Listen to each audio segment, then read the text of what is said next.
Bueno, voy a hacer la explicación de cómo se produce la ruptura del orden constitucional.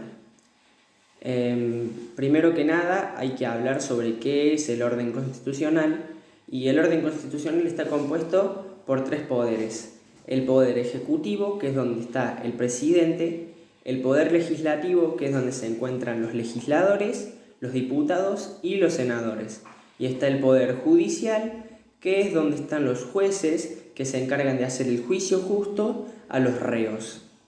Estos tres están regidos bajo la Ley Suprema de Justicia, que es la ley de la Constitución Nacional.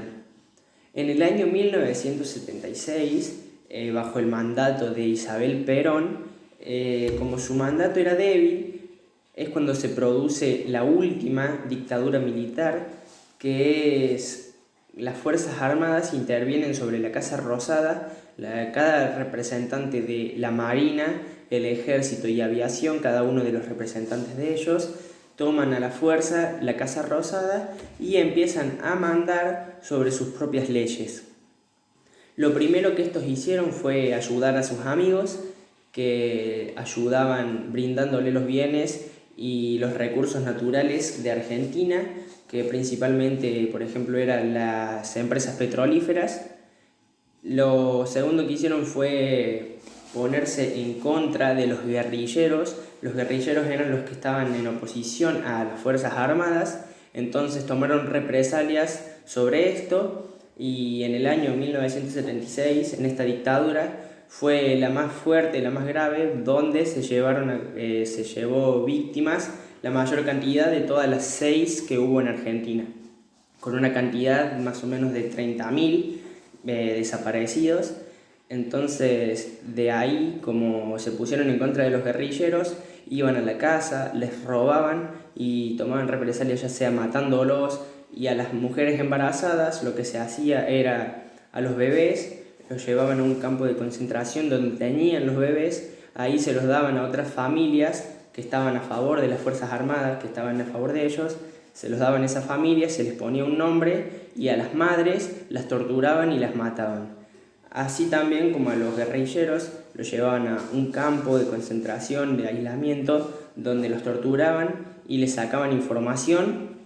y le hacían una serie de torturas, donde una vez que ya estaban muy gravemente lastimados, los hacían atender por médicos, donde estos les daban un proceso de 2 a 3 días de curarse para recuperarse, para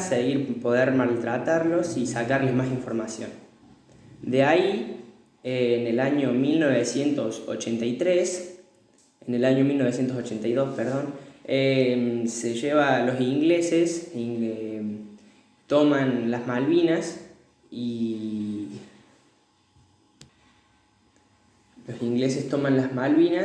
entonces Galtier, que era el oficial a cargo de las Fuerzas Armadas en ese momento, pregunta al pueblo si querían ir a recuperarlas. Entonces, como la mayoría del pueblo estaba de acuerdo, en su mayoría, para que se lleve a cabo la recuperación y que se produzca la guerra de las Malvinas, enlistan a todos los adolescentes y los jóvenes de Argentina y los enlistan con armas, pero debido a que en Argentina las situaciones eran precarias, en diferencia a los ingleses, la cantidad de armas y de armamentos era muy diferente en lo que es el nivel. Entonces, cuando la guerra se produce,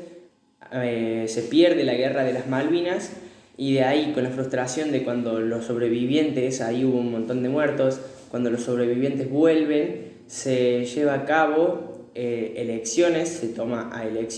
elecciones. Entonces ahí es cuando gana Raúl Alfonsín, toma la presidencia y se produce la recuperación del orden constitucional.